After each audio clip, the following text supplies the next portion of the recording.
सर्व आलेल्या पत्रकार बांधवांचं मी सर्वांचं इथं भारतीय जनता पार्टी भुसावळ तालुक्यातर्फे मी तुमचं स्वागत करतो। आज इथं पत्रकार परिषद इथं घेण्यात आलेली आहे।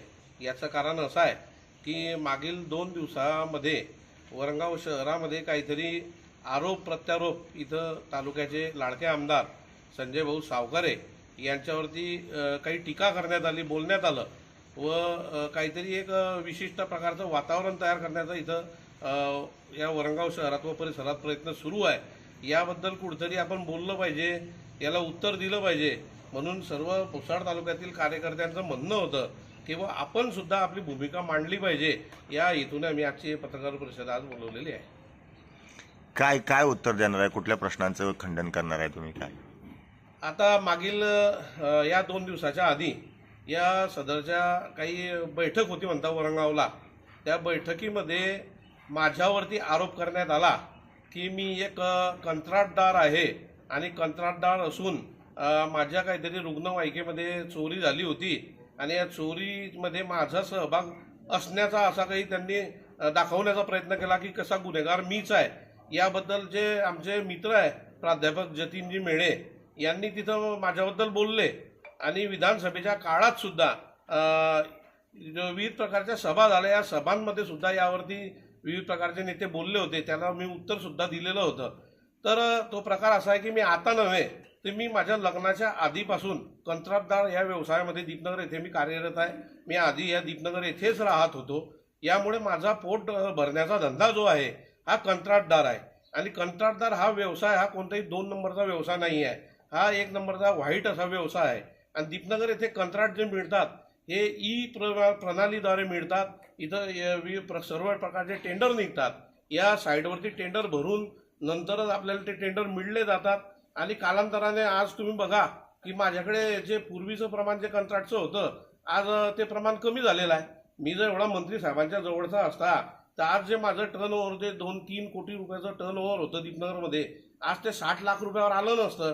माझं टर्नओव्हर आज 60 लाख रुपये आहे। मी जर आज आमदार साहेबांच्या नामदार मंत्री साहेबांच्या जवळ आहे असं तुमचं म्हणणं आहे किंवा त्याचा गैरफायदा घेतो आहे तर माझं टर्नओव्हर आज 10, 15, 20, 50 कोटीपर्यंत जायला पाहिजे होतं। मी आजपर्यंत या दीपनगरमध्ये कोणत्या पण अधिकाऱ्याला बघा की मी आजपर्यंत संजय भाऊ सावकारे असतील किंवा रक्षाताई खडसे असतील, मी कोणालाही आजपर्यंत व्यवसायासाठी कोणालाही फोन लावला नाही किंवा त्याचा दुरुपयोग केला नाही। मी ऑनलाईन टेंडरच आजपर्यंत तिथं ऑनलाईन टेंडरच भरले आणि त्याच्या माध्यमातून माझा हे पोट भरण्याचा व्यवसाय तिथं सुरू आहे। हे लोक असं दाखवण्याचा प्रयत्न करतात की ठेकेदारी हा व्यवसाय कसा आहे, काळा व्यवसाय आहे, कुठेतरी पैसे खाण्याचा धंदा आहे। पण मी सर्वांना विनंती करतो की हा एक चांगला व्यवसाय, काम करून पैसे कमवण्याचा, पैसे मिळवण्याचा आमचा हा व्यवसाय। कितीतरी अनेक कंत्राटदार या महाराष्ट्रामध्ये किंवा दीपनगरमध्ये पोट भरतात, काही बाहेरचे आहे। आणि तुम्हाला आनंद वाटायला पाहिजे की एक स्थानिक इथला कार्यकर्ता, एक मुलगा या दीपनगरमध्ये व्यवसाय करतो आणि पोट भरतो, हे तुम्हाला आनंद पाहिजे। इथं बाहेरचे किती कंत्राटदार आहे, बाहेरच्या प्रदेशातले, बाहेरच्या राज्यातले आहे, सर्व इथं पोट भरत आहे आणि गावातील शेजारच्या जर व्यक्तीने इथं पोट भरलं तर तुमच्या पोटात दुखवण्याची भावना काय? तुम्ही माझ्यावर आरोप केला की मी माझ्या रुग्णवाहिकेमध्ये चोरी करण्यात आली। माझ्या रुग्णवाहिका पुरवण्याचा फक्त माझा कंत्राट आहे। त्या रुग्णवाहिकेवरती जे नियंत्रण आहे हे सर्व नियंत्रण हे सिक्युरिटी ऑफिसर वगैरे इथं सर्व यंत्रणा आहे त्यांचं सर्व असतं।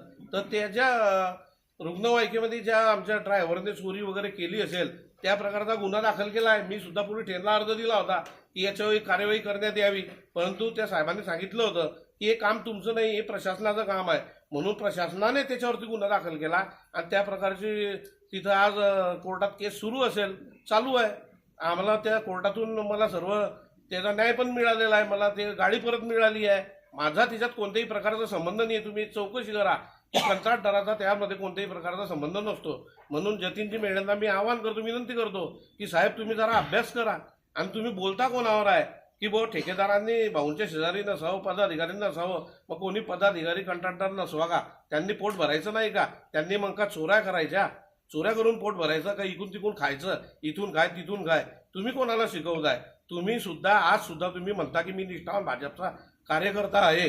आपण निष्ठावान भाजपचे कार्यकर्ते कदाचित नाही, कारण मी जरी बघतोय की पूर्वीपासून मी भारतीय जनता पार्टीचा एक निष्ठावान कार्यकर्ता आहे। नाथाभाऊंच्या काळापासून आज संजीव भाऊपर्यंत मी भाजपमध्येच काम केलेलं आहे. हे आमचे नेते गिरीश भाऊ महाजन असतील, या सर्वांना परिचित आहे की मी भारतीय जनता पार्टीशिवाय आजपर्यंत कुठेही प्रवेश केलेला नाही. तुम्हाला सुद्धा माहिती आहे. आणि मी भाजपचंच काम करतो आहे.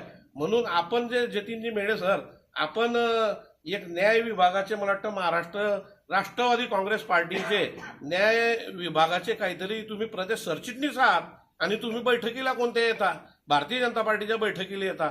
मागच्या विधानसभेच्या काळात किंवा त्याच्या मागील विधानसभेच्या काळात आदरणीय डॉक्टर मानवतकर यांचा प्रचार तुम्ही जाहीर प्रचार केलेला आहे. म्हणून मी तुम्हाला सांगतो की तुम्ही भाजपविषयी निष्ठा आम्हाला शिकवण्याची काही आवश्यकता नाही. निष्ठावान कार्यकर्ते माझ्या बाजूला आहे. समाधान अप्पा आहे, सुनील महाजन आहे, गोलू पाटील आहे, बालचंद भाऊ आहे, विविध प्रकारचे इथं नारायणदादा दिवंगत नेते आमचे होऊन गेले, ते निष्ठावान करताय. आनंद भाऊ ठाकरे, किरण कळसकर आहे, असे कितीतरी नावे तुम्हाला सांगता येतील की आज नुसतं पत्रकार परिषद असल्यावर ज्यांनी मला इथं पत्रकार परिषद घेण्यासाठी भाग पडलं, असे कितीतरी कार्यकर्ते इथं हजर आहे. यांना म्हणतात निष्ठावान. आणि तुम्ही बाहेरच्या पक्षातले इथं येऊन इथं बैठकीला उपस्थित राहतात आणि म्हणतात की आम्ही निष्ठावान आहे.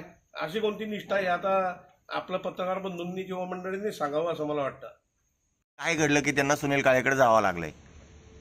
हे मला वाटतं याचं उत्तर आदरणीय राजेंद्र भाऊ चौधरी हेच चांगल्या प्रकारे देऊ शकतील. कारण अशा प्रकारचं काम आम्हाला आतापर्यंत काही जमलं नाही की बुवा प्रचार इकडे एकाकडे करायचा आणि विजयोत्सव एकाकडे करायचा.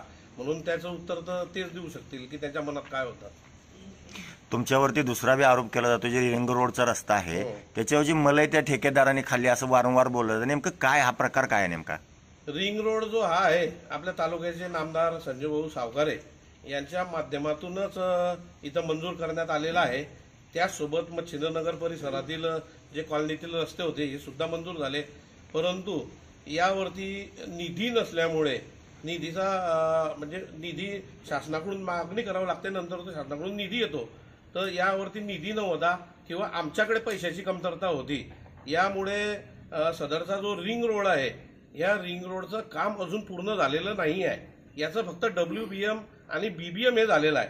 नंतर BBM करत असताना पावसाळ्याचा काळ आल्यामुळे सदरचं BBM नंतर पावसाळ्यात काम करता येत नाही, त्याच्यावर सिलकोट करता येत नाही, कोणत्याही प्रकारचं डांबरी काम करता येत नाही. त्यामुळे ते काम तिथं थांबवण्यात आलं. नंतर नगर परिषदच्या माध्यमातून पाईपलाईन टाकण्याचे काम तिथं सुरू होते. हे पाईपलाईन टाकत असताना ती पाईपलाईन मोठ्या पावड्याने खोदली गेली आणि खोदताना त्या रस्त्यामध्ये चाऱ्या पडल्या आणि तो रस्ता खराब झाला. परंतु त्या रस्त्याची रिपेरिंग आता तिथं सुरू आहे. रिपेरिंग सुरू केलेली आहे आणि पुढील 2 दिवसामध्ये तिथं तुम्हाला दिसेल, सर्व पत्रकार बंधूंना मी बोलवणार आहे, आमंत्रण करणार आहे की एक चांगल्या प्रकारचा रिंग रोड डिवायडर टाकून, जे वरंगावकरांचं स्वप्न आहे, डिवायडर टाकून तिथं डिवायडर बनवण्याचं काम आजच सुरू झालेलं आहे. तिथं डिवायडर बनवणे सुरू आहे, आजच चालू झालं आहे. आणि उन्हाळा चालू झाला असल्यामुळे डांबरी प्लॅन्ट सर्व आता चालू झाले, डांबरी काम चालू झाले. त्याच्यामुळेचं वरचं जे सील कोट आहे, विविध प्रकारचे कोट आहे, ते कोट सुद्धा पुढील उद्यापासूनच, कदाचित उद्यापासून तिथं सुरू होणार आहे. म्हणून हे आरोप चुकीचा आहे. कारण आरोप केव्हा करता येतील की जर ते काम पूर्ण दाखवलेलं आहे आणि पूर्ण पैसा काढून घेतलेला आहे तर तो आरोप खरा म्हणू शकतो. परंतु हे काम पूर्ण झालेलं नाही, हे अपूर्ण व्यवस्थेत आहे. याच्यावर अजून 3 कोट आहे. कोण देणार नेमकं काय आहे? सुनील काळेंना अजूनही तुम्ही आपलंसं समजताय की त्यांना तत्काळ त्यांच्यावर निलंबनाची कारवाई होणार आहे? कधी होणार आहे? तुमचं म्हणणं बरोबर आहे. कारण अशाच प्रकारचा काळ जळगाव शहरामध्ये कार्यवाही करण्यात आली आणि जवळजवळ 15 ते 20 जणांना मला वाटतं पक्षाच्या बाहेर हकालपट्टी करण्यात आली. तर हाच प्रकारचा प्रश्न इथं कार्यकर्त्यांनी सुद्धा निवडणुकीमध्ये मांडला होता. तर सदरील कार्यकर्त्यांच्या सर्व भावना जिल्हाध्यक्षाकडे कळवलेला आहे. निलंबन करणं न करणं हा जिल्हाध्यक्षाचा अधिकार आहे. आता सुद्धा वरिष्ठांचा अधिकार आहे. पक्षाचे जिल्हाध्यक्ष असतील किंवा वरिष्ठ असतील, प्रदेश अध्यक्ष, यांचा तो अधिकार आहे. आणि सर्वांचं म्हणणं आहे की अकलपट्टी झालीच पाहिजे. तशा प्रकारची त्यांनी मागणी त्यांच्याकडे केलेली आहे. कधीपर्यंत होईल काय? काही एकीकडे लगेच तात्काळ निर्णय होतो आणि इकडे का वेळ लागते? आता हे भारतीय जनता पार्टीचे जिल्हाध्यक्ष चांगल्या प्रकारे सांगू शकतील, कारण ते आमचे शेवटून वरिष्ठ आहे. तो अधिकार आमचा नाही आहे.